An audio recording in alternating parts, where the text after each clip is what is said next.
पूरे मठ में खुशी का माहौल था, बड़ी शादी का दिन था। लेकिन दुल्हन ने तलवार अपने गले पर लगा ली। मुंह में सिर्फ निराशा और गुस्सा भरा था। शिष्य भाई, क्या तुम भी मेरे साथ ऐसा ही करोगे? फिर उसकी आंखों से दो आंसू गिरे, देखकर मेरा दिल भर आया। लेकिन मैं हिल भी नहीं सकता था, क्योंकि 3 दिन पहले ही मैं यहाँ आया था और पता चला कि मैं एक नॉवल की दुखी मेल लीड की बॉडी में आ गया हूँ, जिसकी 100 साल की साथी हर रोज उसे धोखा देती थी। और जो मास्टर उसे प्यार करते थे, वो भी असल में उसे सिर्फ एक टूल की तरह यूज कर रहे थे। अब मैं यहाँ आ गया हूँ और मेरा विलन सिस्टम भी एक्टिवेट हो चुका है। उसी वक्त दिमाग में सिस्टम का नोटिफिकेशन बजा। टास्क कंप्लीट, लू चेंजुन को फोर्स मैरी करना पूरा हुआ। रिवॉर्ड अर्थ ग्रेड कंडेंसिंग चिपल्स 10 नग। मैंने नजर घुमाई और शादी के पलंग पर बैठी उस बेहद खूबसूरत लड़की को देखा। लेकिन दिल में टास्क पूरा होने की कोई खुशी नहीं थी, क्योंकि लू चेंजुन भी बेचारी थी। वो पिछले सेक्ट नेता की बेटी थी, लेकिन बचपन से ही मास्टर सोल यानी के कंट्रोल में थी। नाम की तो पहली थी, लेकिन असल में उपेक्षित, यहाँ तक कि चुपचाप दबाई जाती थी। मैंने आवाज लगाई, तलवार हटाओ। तुम्हारी कल्टीवेशन मुझसे ज्यादा है, लेकिन सेक्ट की होली सन को तुमने घायल किया तो मास्टर तुम्हें छोड़ेगी नहीं। ये शादी मैंने खुद मास्टर से मांगी थी, बहाना बनाया कि मुझे सुंदरी चाहिए। मैं जानता था ये टास्क के लिए था, लेकिन मैं ना भी करता तो भी ये दुनिया ज्यादा नहीं चलती। ओरिजिनल स्टोरी में लू चेंजुन कल यून एमो फेंग की फेंग जो बनने वाली है, और उसके कुछ दिन बाद वो मर जाती है। कल ही वो सेरेमनी है। तभी उसकी ठंडी आवाज आई, शिष्य भाई, क्या तुम भी मेरे साथ ऐसा करोगे? आंखें भर आई उसकी। सालों की तकलीफ और गुस्सा एक साथ फट पड़ा। उसकी नज़र में मैं हमेशा एक शांत और डरपोक लड़का था, लेकिन सेक्ट के मेन हॉल में जो हुआ वो उसे याद था। आज से बस मेरी बात मानो, तो तुम्हें कोई तकलीफ नहीं दूंगा। ये लो, ये मेरी तरफ से तुम्हें गिफ्ट है। मैंने उसकी ठुड्डी पकड़ी और एक अर्थ ग्रेड कंडेंसिंग चीपिल उसके मुंह में डाल दी। फिर बोला, इस हालत में देखकर मेरा कोई इंटरेस्ट नहीं बनता। ठीक से खाओ पियो, हेल्थी रहो, तब देखेंगे। इतना कहकर मैं साइड रूम की तरफ चल दिया। लू चेंजुन अभी भी समझ नहीं पाई थी। बस मेरी जाती हुई पीठ देखती रही, सोचती रही, शायद उसने मुझे अपना मान लिया है, इसलिए जल्दी नहीं कर रहा। साइड रूम में आकर मैंने वो 10 पिल्स निकाली, बिना सोचे खा ली। खाते ही एक तेज गर्मी बॉडी के अंदर फैल गई। आधी रात बीतते बीतते मेरा स्पिरिचुअल सी अच्छा खासा बन चुका था। इस बॉडी की टैलेंट बहुत अच्छी थी। एक रेयर तियानहैंग होली बॉडी था। इसी वजह से सूलियानी ने इसे चुना था। ये उनके प्लान के लिए एक वेसल की तरह था। हिसाब लगाया तो लगभग 800 साल बचे थे उनके मूव करने में। लेकिन एक कल्टीवेटर के लिए 800 साल कोई बहुत लंबा नहीं होता, इसलिए अभी से प्लान बनाना होगा। सुबह हुई, खिड़की से धूप आई। मैंने सिस्टम पैनल खोला। मेन टास्क, यून एमओ फेंग का असली कंट्रोलर बनना, लू चंगजुन की फेंग जो की पोजीशन को इग्नोर करते हुए। Reward, heaven grade divine skill, star plucking hand. Yun Mo Feng के मेन हॉल में लू चिंगजुन आज कुछ ठीक दिख रही थी। नीचे एक हैंडसम लेकिन उदास लड़का खड़ा था। उसका नाम था शाओ यू। वो लू फैमिली के पुराने मैनेजर का डिसाइपल था और लू चिंगजुन का बचपन का दोस्त, जो उसे चाहता भी था। अर्जुन, उस आवारे से शादी क्यों मानी तुमने? शाओ की बात अभी पूरी भी नहीं हुई थी कि मैं युन एम ओ फेंग के मेन हॉल में दाखिल हो गया। मेरे पीछे एक पावरफुल ब्लैक रोब्ड सोर्ड्समैन था, जिसका नाम था सू शू। वो सू लियानी का खास था। ऑफिशियली होली सन की रक्षा के लिए था, लेकिन असल में निगरानी के लिए। खैर, गोल्ड कोड 9th लेवल का सोर्ड्समैन था। उसका नाम लेकर सेक्ट में कुछ भी कर सकते थे। मैं मुस्कुराते हुए मेन हॉल के थ्रोन तक पहुंचा और धीरे से लू चेंजून की ठुड्डी उठाई। शिष्य बहन रात भर सोई क्यों नहीं? हर बार मुझे देखकर उसका दिल घबरा जाता था। तभी मैंने उसकी कमर में हाथ डाला और यूनेमो फेंग के फेंग जू की सीट पर बैठ गया, उसे लेकर। लू चेंगजुन ने मुंह फेर लिया, सीधे देख नहीं सकती थी। शिष्य भाई, इतने लोग देख रहे हैं। मैंने शाओ यू की तरफ देखा, फिर उसके कान के पास झुककर बोला, जून, हम पति पत्नी हैं, किससे डरना? फिर धीरे से कहा, मेरी बात काटने की कोशिश मत करना। ठंडे शब्द सुनकर उसका जिस्म कांप गया। फिर मैंने शाओयू की तरफ नजर डाली। सेक्ट के होली सन को देखकर भी झुकना नहीं आता। तभी लू लाओ ने शाओयू को खींचकर घुटने टिकवाए। पीछे लू चेंगजुन के सभी फॉलोअर्स भी झुक गए। हम होली सॉन को प्रणाम करते हैं। शाओयू के चेहरे पर गुस्सा साफ दिखता था। उसने लू चेंगजुन की तरफ देखा। दिल भारी था। जो लड़की उसके दिल में थी, वो अब किसी और की हो गई थी। मैं बर्फीली नजर से उसकी हेयर एक्सेसरी को हाथ में लेते हुए कहा, आज से यूनेमो फेंग में चलाऊंगा। जून, कोई आपत्ति? लू चेंगजुन ने हल्के से भौहें सिकोड़ी, मुट्ठी कसी। मन में सिर्फ अपमान था। लेकिन पास में सूशो खड़ी थी। उसकी नजर देखकर लू चेंगजुन को रुकना पड़ा। दांत पीसते हुए जैसे तैसे शब्द निकाले, पति की बात माननी चाहिए। मैं यूनेमो फेंग की फेंग जो हूँ, इसलिए आज से ऊपर नीचे सब पति जी की आज्ञा मानेंगे। मैं हल्का मुस्कुराया, फिर नीचे खड़े सबकी तरफ देखा। तो आप लोगों का क्या जवाब है? लू लाओ ने तुरंत सबको घुटने टिकवाए। हम सब नए दामाद जी का आदेश मानेंगे। लू चेंगजून ने मुझे देखा। मन में सिर्फ बेबसी थी, लेकिन उसे पता था वो रिजाइन कर चुकी है। पिछले नेता की बेटी होना एक दिन सू लियानी के लिए खतरा बन जाता, वो जानती थी। सू लियानी उसे कभी मौका नहीं देगी। इन सालों में वो बहुत संभल कर चली थी। एक गलती भी सब बर्बाद कर सकती थी। अब मेरे कंट्रोल में आने से शायद सू लियानी के खिलाफ कुछ हो सके। लू फैमिली के लिए वो हर अपमान सहने को तैयार थी। तभी श्याओयू से रहा ना गया। वो उठ खड़ा हुआ और मुझ पर चिल्लाया, जुन बेहाय, एक गांव का नाजायज कहीं का, हमारी फेंगजू को इस तरह अपमानित करने की हिम्मत है तेरी। मैंने बस दो ठंडी हंसी दी। असल में देखा जाए तो लू चेंजुन से शादी करके मैंने सू लियानी को भी सोचने पर मजबूर कर दिया। वो अब खुलकर लू चेंजुन को नुकसान नहीं पहुंचा सकती। लू चेंजुन की इज्जत गई लेकिन जान बची। तभी लू लाओ ने शाओ यू के गाल पर एक तमाचा जड़ दिया। बेशर्म, होली सन से इस तरह बात करेगा? आओ सजा दो इसे। लू लाओ इन सालों में लू चेंजुन को बचाता आया था, हमेशा चालाकी से।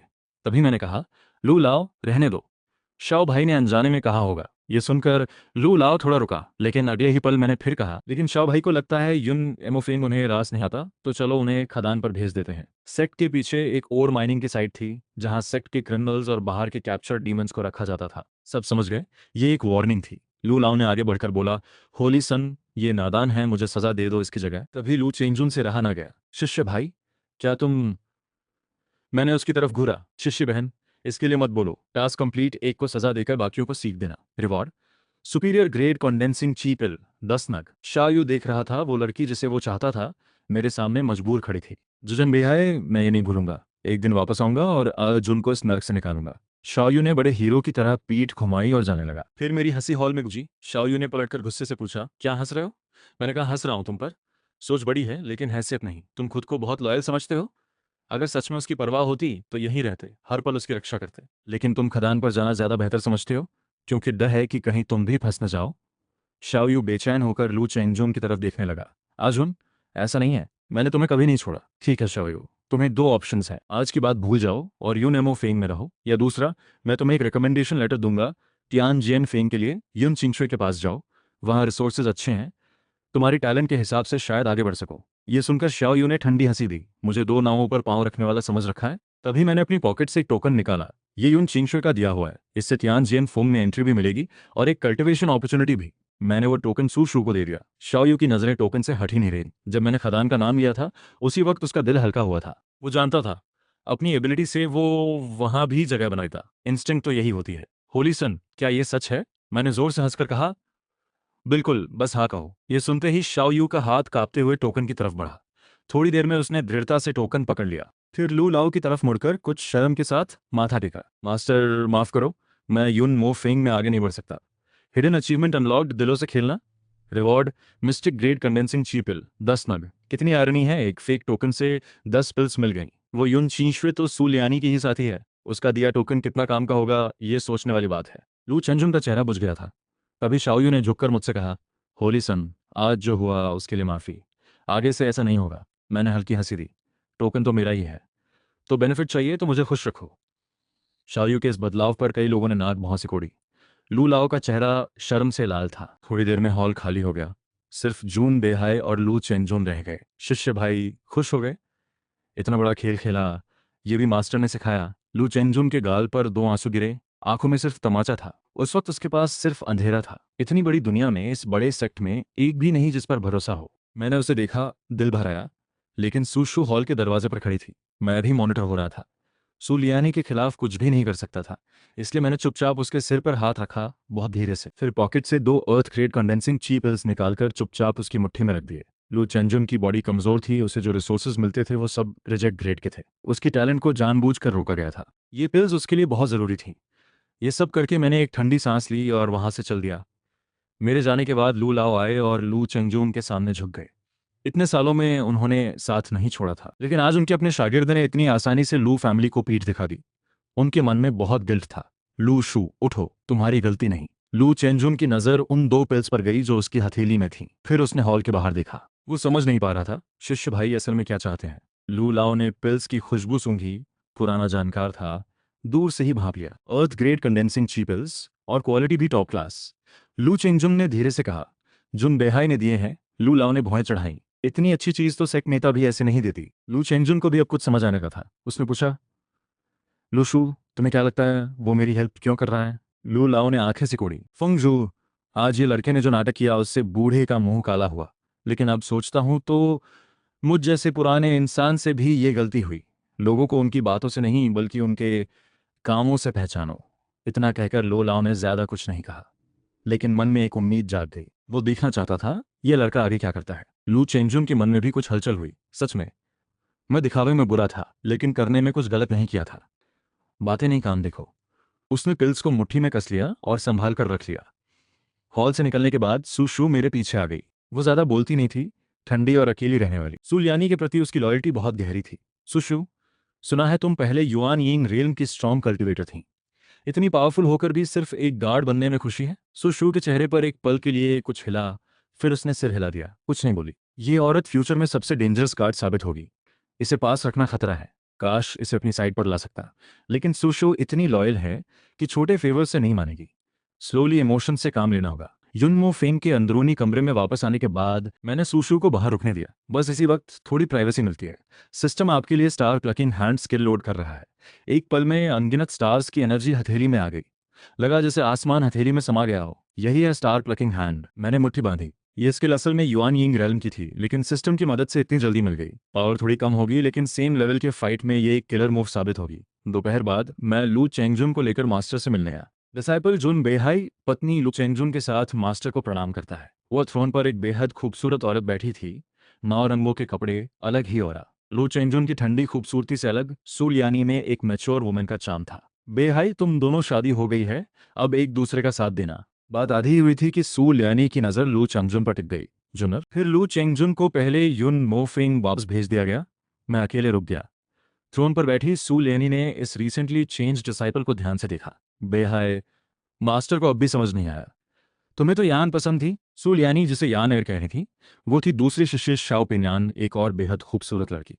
वो ओरिजिनल जून बेहाई की दाव कंपेनियन थी। सैकड़ों साल साथ रहे, दिखने में प्यार, असल में सब दुखा। शाओ पिन्यान ने जरूरत के वक्त पीठ दिखा दी। मास्टर के सवाल पर मुझे कोई प्रेशर नहीं था। मास्टर, मैंने बस आपकी टेंशन कम करनी चाहिए। बड़ी शिष्य लू चेंगजुन पिछले नेता की बेटी है, लेकिन अगर वो आपके सबसे छोटे डिसाइपल की पत्नी बन जाए तो वो आपके लिए कोई थ्रेट नहीं रहेगी। ये सुनकर सू लियानी थोड़ी चौंकी। ये कुछ ही सालों का एक देहाती लड़का था। सूलियानी ने भौहें चढ़ाई। बेशर्म, मैंने कब चेंगजुन को थ्रेट माना? मैं मन ही मन मुस्कुराया। मास्टर का कैरेक्टर बहुत ऊंचा है, ऐसा सोचेंगे भी नहीं, लेकिन आपने मुझे नया जीवन दिया है, इसलिए मेरा फर्ज है कि हर बात में आपके बारे में सोचूं। सूलियानी एक पल रुकी, लेकिन आंखों में थोड़ी तारीफ आ गई। ठीक है, जो करना है करो। कोई प्रॉब्लम हो तो बताना, मास्टर सुलझा देगी। शुक्रिया मास्टर। मैंने झुककर सल्यूट किया और वहां से निकल गया। सूलियानी का चेहरा और गहरा हो गया। उसने धीमे से कहा, यह लड़का सच में बहुत समझदार है, छोड़ने का मन नहीं करता। तभी थ्रोन के पीछे से एक सफेद कपड़ों वाली लड़की निकली। ठंडे लहजे में बोली, दीदी, क्या दिल नरम हो गया? देखो इसका ऑरा। अगर बड़े भाई की ब्रेक थ्रू हो जाए तो ये लड़का काम आ सकता है। इंसानों को पढ़ने में इतना होशियार है, एक अच्छा पीस बन सकता है। युन एम ओ फेंग वापस आकर मैं कमरे में बंद हो गया और सोचने बैठा। ओरिजिनल स्टोरी में ओरिजिनल मेन लीड का शुरुआती सफर काफी स्मूथ था। कोई बड़ा क्राइसिस नहीं आया था। इसकी सबसे बड़ी वजह थी शाओ पिनियन की support. Shao Pinian Dahong Shao family से थी। उसके पीछे बहुत बड़ी फैमिली पावर थी। हाँ, वो हमेशा मेल लीड की आइडेंटिटी यूज करके अपनी फैमिली को फायदा पहुंचाना चाहती थी, लेकिन बदले में मेल लीड को भी काफी फायदा मिला था। पहला प्लान था उससे दूर रहना, लेकिन अब सोचूं तो वो मेरे काम भी आ सकती है। ओरिजिनल लीड ने सू लियानी से एक स्किल सीखी थी, जिसका नाम था टियानहांग सीक्रेट हार्ट टेक्निक।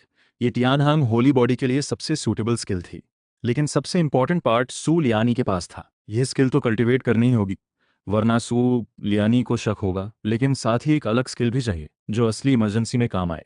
इसलिए अंधेरा होने से पहले ही मैंने मेन हॉल छोड़ दिया। सिस्टम ने बताया था कि युन एम ओ फेंग पर एक हिडन अचीवमेंट है, लेकिन सू शू तुरंत पीछे आ गई, हमेशा की तरह। सू शू सीनियर, मैं बस युन एम ओ फेंग पर घूमने जा रहा हूँ, साथ आने की जरूरत नहीं। सेक्ट नेता का आदेश है, हर वक्त साथ रहूं। होली सन की सेफ्टी इंपॉर्टेंट है। तुम्हारी कल्टीवेशन इतनी स्ट्रांग है, जरूरत पड़ने पर तुरंत आ सकती है ना सूजिए जी? सुशु काफी देर चुप रही, फिर पहली बार उसने थोड़ा झुककर कहा, ठीक है, लेकिन यून एमओ फेंग से बाहर नहीं जाना। इसका मतलब था वो कभी भी मेरी लोकेशन ट्रैक कर सकती है। मेन हॉल से निकलकर मैं पीछे की पहाड़ी की तरफ चला गया। रास्ते में बादल थे, रोशनी थी, हर तरफ खूबसूरती थी। सच में ये कल्टीवेशन वर्ल्ड है। ज्यूलिंग होली लैंड की सबसे साधारण पीक यून एम ओ फेंग भी इतनी ब्यूटीफुल है। एंसेस्टर श्राइन पार करके आगे बढ़ा तो एक अजीब सी बेचैनी महसूस हुई। पीछे की पहाड़ी में एक खूबसूरत पीच ब्लॉसम फॉरेस्ट था, लेकिन एक जगह पर जैसे एक लाइन थी। उसके आगे सब कुछ सूखा और मुर्दा था। दूर तक सूखे पेड़, सड़ी घास, सब मिट्टी में मिली हुई। एक बदबू उठ रही थी। दूर एक लेक दिख रहा था, लेकिन उसका पानी किसी चीज से गंदा हो गया था। System alert, high level hidden task triggered Yin यांग two realms. Pre task, Yun Mo Feng की फॉरबिडन जोन को एक्सप्लोर करो। तभी मुझे याद आया ओरिजिनल स्टोरी में इस युन एमओ फेंग की एक पुरानी कहानी थी। एक डीमन लॉर्ड और ज्यूलिंग होली लैंड के फाउंडर एंसेस्टर ने महीनों तक यहाँ लड़ाई की थी और दोनों यहीं मरे थे। इसीलिए यहाँ हमेशा डार्क एनर्जी रहती है, कोई यहाँ रहता नहीं था। डार्क एनर्जी को झेलते हुए मैं आगे बढ़ा। काफी देर चलने के बाद एक काले लाल रंग के लेक के सामने पहुंचा। पास जाते ही खून जैसी बदबू आई और अगले ही पल मैं एक इल्यूजन में खिंच गया। चारों तरफ का नजारा बदल गया। पहाड़ी जमीन वीरान, दो फिगर्स दिखे। एक लाल कपड़ों वाली औरत, बेहद अट्रैक्टिव, हाथ में खूनी तलवार। दूसरी सफेद कपड़ों में फेरी जैसी। यही होंगी वो दोनों लेजेंड्स, ज्यूलिंग होली लैंड की एंसेस्टर और डीमन एम्प्रेस। इन यांग two realms, pre task complete. Player blood spirit ancient sect की एम्प्रेस की रेमिनेंट मेमोरी ढूंढो और उनकी लेगेसी लो। तो ये बात है। Blood spirit ancient sect original story में तियानहुआंग स्टेट की एक बड़ी डीमन सेक्ट थी, ज्यूलिंग होली लैंड की पुरानी दुश्मन। सिस्टम मुझे उनकी लेगेसी दिलाना चाहता है। इसका मतलब उसका अल्टीमेट गोल सिर्फ ज्यूलिंग होली लैंड कंट्रोल करना नहीं है। इल्यूजन जल्दी खत्म हुई। एक्सपीरियंस से मेरी नज़र उस लेक पर गई। काले लाल पानी में साफ कुछ गड़बड़ था। अजीब एनर्जी थी। थोड़ा आगे बढ़ा ही था कि दिमाग में एक औरत की आवाज़ आई, आओ नीचे, मुझे ढूंढो। आवाज़ बहुत सॉफ्ट थी लेकिन ऐसी थी कि रोकना मुश्किल था। मेरा बॉडी खुद ब खुद आगे बढ़ने लगा। ठंडा बर्फीला काला लाल पानी घुटनों तक आ गया। रुको, कुछ गड़बड़ है। सिस्टम, मुझे मरने मत दो। सिस्टम अलर्ट, ये blood spirit ancient sect empress की छोड़ी हुई ट्रायल है। प्लेयर शांत रहो, माइंड को कंट्रोल में रखो। ये सुनते ही मैं थोड़ा काम हुआ। बॉडी को खुद चलने दिया, बीच में गया। पानी सिर के ऊपर से निकल गया। लेकिन जो बदबू सोची थी वो नहीं थी, बल्कि अंदर जाकर एक अजीब सी कंफर्ट थी। मैं बैठकर पीसफुल हो गया। कुछ देर में ट्रायल पास हो गई। आंखें खोली तो लेक के किनारे पर एक बेहद खूबसूरत लाल कपड़ों वाली फिगर खड़ी थी। अम्यूज नजरों से देख रही थी। तुम पास हो गए। मैंने पानी में से झुककर सल्यूट किया। जूनियर जून बेहाय सीनियर को प्रणाम। लाल कपड़ों वाली फिगर ने अपने हाथ देखे। मैं सिर्फ एक रेमनेंट हूं जो यहाँ बची है, पूरी सोल भी नहीं। ज्यादा फॉर्मेलिटी की जरूरत नहीं। ट्रायल पास कर ली तो बताओ मेरी स्किल सीखोगे। मैं सल्यूट की पोजीशन में रहा। जूनियर तैयार है। बात खत्म होते ही लाल फिगर एनर्जी में बदलकर मेरे दिमाग में आ गई। रुको, ये पोजीशन तो नहीं है। प्लेयर घबराओ मत, ये रेमनेंट सोल नहीं है, सिर्फ एक लेगेसी सील है। स्किल डायरेक्टली ट्रांसफर होगी। फिर दिमाग में अचानक एक एंशिएंट स्किल दिखी, जियो लिंगशुई गोंग, जियो ये exists in the abyss connecting heaven and earth. ये ब्लड रिलेटेड कल्टीवेशन स्किल लग रही थी। मैंने ट्राई किया, लेकिन एक बार शुरू होने के बाद रुकती ही नहीं थी। क्या ना, हम होली बॉडी हूँ। मेरी कल्टीवेशन वैसे भी बाकियों से ज्यादा रिसोर्सेज खाती है। लेकिन जैसे जैसे स्किल चली, लेक का वो काला लाल खून जैसा वाटर बॉडी के अंदर खिंचने लगा और जमा होने लगा। रुकने का नाम नहीं था। High level hidden achievement, yin यांग two realms achieved. Passive talent unlocked, yin यांग टू रेल्म्स। प्लेयर के इनर वर्ल्ड को दो अलग वर्ल्ड्स में डिवाइड किया जाएगा जो एक दूसरे को अफेक्ट नहीं करेंगे। यह सुनकर तुरंत समझ आया। मतलब मैं एक साथ फेरी कल्टीवेशन और डीमन कल्टीवेशन दोनों कर सकता हूँ। मैंने इनर विजन किया। बॉडी के अंदर का स्मॉल वर्ल्ड दो हिस्सों में बट गया था। एक साइड फेरी कल्टीवेशन, दूसरी साइड डीमन कल्टीवेशन। एक ही वर्ल्ड लेकिन दो अलग हिस्से। दोनों फोर्सेस एक दूसरे को टच नहीं करती। डीमन साइड पीछे की पहाड़ी के ब्लड लेक का सारा ब्लड एनर्जी अब्सॉर्ब करके स्पिरिचुअल सी ओशन जैसा बड़ा हो गया था और अभी भी बढ़ रहा था। फेरी साइड वैसी ही थी, पानी का एक छोटा सा तालाब। तो मेरी डीमन कल्टीवेशन ची रिफाइनमेंट रेल्म कंप्लीट लेवल पर पहुंच गई। प्लेयर बहुत लकी है। यून एमओ फेंग पर जो एम्प्रेस का ब्लड एनर्जी था वो सब तुमने अब्सॉर्ब कर लिया। नॉर्मल बॉडी से ये पॉसिबल नहीं होता। लेकिन प्लेयर टियानहांग होली बॉडी है, डीमन कल्टीवेशन के लिए सबसे सूटेबल। प्लेयर की डीमन कल्टीवेशन कभी भी ब्रेक थ्रू कर सकती है। इन यांग टू रेल्म्स की वजह से दूसरे लोग सिर्फ तुम्हारी फेरी कल्टीवेशन देख पाएंगे। रुको, वो क्या था? लेक का पानी साफ होने के बाद मैंने नीचे देखा। एक अनयूजुअल जेड पेंडेंट था। एक बड़े कल्टिवेटर यूएनएमओ फेन की तरफ आ रहे हैं। सिस्टम लेक की चीज इन्वेंट्री में रख देगा। प्लेयर जल्दी निकलो। मैं तुरंत फ्रंट माउंटेन की तरफ भागा। आधे रास्ते में एंसेस्टर्स श्राइन के पास पहुंचकर मैंने वही मेडिटेशन का एक्ट किया। ऊपर एक युआन यिंग रेल्म का बड़ा कल्टिवेटर आ चुका था जो यून एम ओ फेंग ऑब्जर्व कर रहा था। लेकिन इन यांग टू रेल्म्स पैसिव टैलेंट की वजह से डीमन कल्टिवेशन छुपाना कोई प्रॉब्लम नहीं था। इसलिए मैं वहीं बैठ गया और फेरी कल्टिवेशन करने लगा। अभी बैठे ही थे कि सू लियानी खुद दरवाजे पर खड़ी थी, आंखें बेहद ठंडी। बेहाय, यहाँ क्या कर रहे हो? आवाज शांत थी लेकिन हल्का गुस्सा था। सू लियानी को पता था कि तियानहांग होली बॉडी डीमन कल्टिवेशन के लिए सबसे सूटेबल है। इन सालों में यूएनएमओ फेंग पर कुछ अनयूजुअल नहीं था, इसलिए शक हुआ। मैं उठकर झुका। मास्टर एंसेस्टर श्राइन में मेडिटेशन कर रहा था। ओ, क्या पीछे की तरफ कुछ सुना? सू लियानी ऑलरेडी फील कर चुकी थी कि युन एम ओ फेंग के पीछे की डार्क एनर्जी गायब हो गई है, इसीलिए शक सीधे मुझ पर आया। ये उनका अपने प्रिय के लिए तैयार किया हुआ वेसल था। डीमन कल्टिवेशन नहीं होनी चाहिए थी मुझे। सू लियानी ने डायरेक्टली डिवाइन पावर यूज करके मेरा इनर स्टेट स्कैन करना शुरू किया। सिस्टम अलर्ट, युआन इंग रेल्म कल्टीवेटर आपका इनर स्टेट स्कैन कर रही है। अभी ब्लड एनर्जी यूज नहीं करना। उस खूबसूरत फेस की आंखें लग रही थीं, जैसे सब देख रही हूं। लेकिन इनियन टू रेल्म्स की प्रोटेक्शन से सूलियानी को कुछ अनयूजुअल नहीं मिला। उसने राहत ली और फिर अपने यूजुअल काम मैनर में आ गई। बहाय, कल्टीवेशन पर ध्यान दो, होली सोन हो तो रियल स्ट्रेंथ भी दिखानी होगी। इतना कहकर सूलियानी चली गई। जाते देखता रहा, तब जाकर चैन मिला। रात को अकेले कमरे में सिस्टम इन्वेंट्री खोला। लेक के नीचे जो जेड पेंडेंट मिली थी उसे देखा। वो एक स्किल रिकॉर्डिंग स्पिरिट स्टोन था। देखा तो पूरी ज्यूलिंग सीक्रेट फ्लावर सूत्रा थी। ये ज्यूलिंग होली लैंड की टॉप सीक्रेट स्किल थी। सिर्फ 9 पीक लीडर्स और डायरेक्ट डिसाइपल्स को मिलती थी। जरूर वो एंसेस्टर जो यहाँ गिरी थी उन्होंने छोड़ी होगी। ये स्किल इन और सॉफ्ट नेचर की थी, फीमेल्स के लिए सूटेबल। मेरे लिए ज्यादा यूजफुल नहीं थी, लेकिन तुरंत ख्याल आया ये लू चेंजुम को दे देते हैं। इससे उसे सच में सूलियान के अगेंस्ट कुछ करने की ताकत मिल सकती है। बस यह सोचा ही था कि दरवाजे पर उसी की आवाज आई, शिष्य भाई सो गए? दरवाजा धीरे से खुला। लू चेंजुन बाल खुले, ठंडी सी खूबसूरती लिए अंदर आया। बहुत संभल कर टेबल तक आया। कुछ कहना है तो सीधे बोलो। उसकी नजरें थोड़ी इधर उधर हो रही थीं। लगा जैसे हिम्मत जुटाकर आया हो। शिष्य भाई, क्या मैं युन मो फेंग में रह सकती हूँ? मैं सच में तुम्हारी अच्छी पत्नी बनने की कोशिश करूंगी। उसके हाथ अपने कपड़े मसल रहे थे, लेकिन मैं समझ गया अब उसके पास कोई नहीं बचा। मैं अगर उसे अब यहाँ भटकता छोड़ दूं तो उसका हाल बहुत बुरा होगा। मैं हल्के से मुस्कुराया, फिर उसे इशारा किया। वो धीरे धीरे सामने आया। मैंने उसे देखा और पूछा, शिष्य बहन इस हालत में मेरे कमरे में आ गई, क्या मुझसे डिस्कस करने आई हो? लू चेंजुन के होंठ कांपे।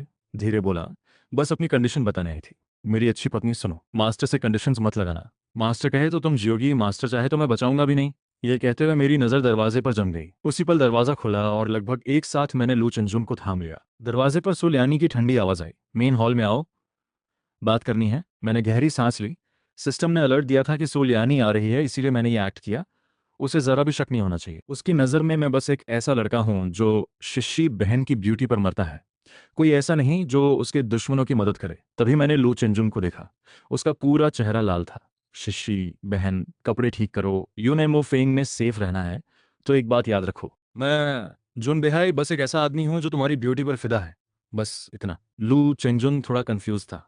वो डरपोक जरूर था, लेकिन इतना नादान नहीं था। एक पल में उसे लगा कि इस आदमी और मास्टर सुलियानी के बीच कुछ अनकहा है। क्या है वो समझ नहीं पाया, लेकिन दिल में एक चिंगारी जली।